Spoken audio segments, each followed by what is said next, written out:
Եթե նախկինում շտապօգնություն կանչելիս գալիս էին բժիշկը, բուժքույրն ու վարորդը, ապա այժմ նրանց փոխարեն ձեր տուն կգա ընտանեկան բժիշկը, թերապևտը կամ մանկաբույժը։ Հունվարի 3-ից կառավարության որոշմամբ կանչը տեղափոխվում է տեղամասային կամ ընտանեկան բժշկին կամ էլ մանկաբույժին, կապ չունի դա պոլիկլինիկա է, թե գյուղական ամբուլատորիա։ Առողջապահության ոլորտի փորձագետն ասում է, շտապօգնության բրիգադը ունի հատուկ դեղորայքային ծավալ, ինչը չունեն թերապևտը, ընտանեկան բժիշկն ու մանկաբույժը։ Զանգում է մարդը, ինչ որ մի գյուղի բնակիչ, շտապ օգնության կայանին, որը հիմա կենտրոնացված է,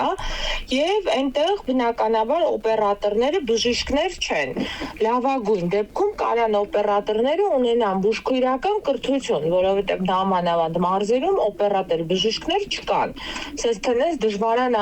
բան ճարել է, էլի, բժիշկ ճարել է շտապ օգնության, որ մնաց օպերատոր բժիշկ։ Պետք է ճշտի կանչի բնույթը, ապա այդ զանգով Արմետ համակարգում անձի տվյալները դիտարկելով որոշի շտապօգնության անհրաժեշտություն կա, թե ոչ, եւ եթե համարի, որ հրատապության խնդիր չկա, կանչը կփոխանցվի ընտանեկան բժշկին։ Իսկ ահա այս բժիշկն էլ պետք է 2 ժամում կանչը սպասարկի, այսինքն 120 րոպեում հասնի օգնություն հայցողի տուն։ Փորձագետը շեշտում է, համայնքներում մեկ ընտանեկան բժշկի վրա գրանցված է 8000 մարդ, իսկ Երևանում մեկ ընտանեկան բժշկի վրա 2000-ն են։ Եվ հարցնում է, արդյոք իրատեսական է դա, հատկապես մարզերում, որտեղ հաճախ բացակայում են տրանսպորտային միջոցները, անձնակազմը սահմանափակ է, իսկ եղանակային պայմանները բարդ։ Շաքարախտով հիվանդների մոտ ինֆարկտները կարան ստանան, անցնեն առանց սիմպտոմներ, առանց ցավային սինդրոմի։ Այսինքն մարդը կարա զանգի, ասի թեթև շնչահեղձ է բան, շաքարուն եմ, ասեն դե լավ, դե շաքարն է, ուտեն մենք բաց թողնենք, լուրջ ախտորոշում, օրինակ սրտամկանի ինֆարկտը։ Խոսքը վերաբերում է այն դեպքերին, որոնք չեն համարվում կյանքին անմիջական վտանգ սպառնացող։ Մինչև 38.5 աստիճան ջերմություն, հարբուխ, ռինիտ, տոնզիլիտ, ինչպես նաև առանց կլինիկական արտահայտված ախտանշանների զարկերակային գեշ ճնշում, 140-90-ից բարձր։ Նոր կարգով առաջնային պահպանման համակարգին է փոխանցվելու նաև քրոնիկական հոդացավերով ու մկանացավերով հիվանդների կանչերը։ Քրոնիկական ալկոհոլիզմով կամ այլ քրոնիկական հիվանդություններով անձանց նույն օրվա կրկնակի կանչերը, առանց սրացման, ինչպես նաև նորագոյացություններով հիվանդների կրկնակի կանչերը, եթե նոր ախտանշաններ ի հայտ չեն եկել։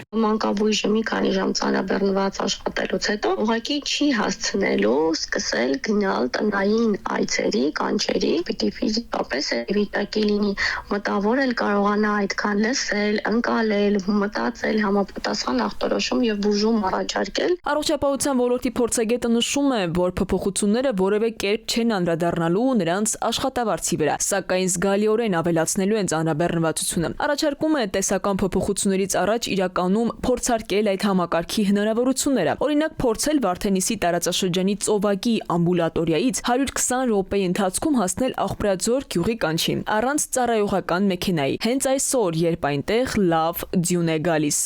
Քնարիկ Պետրոսյան, ժամը լրատվական։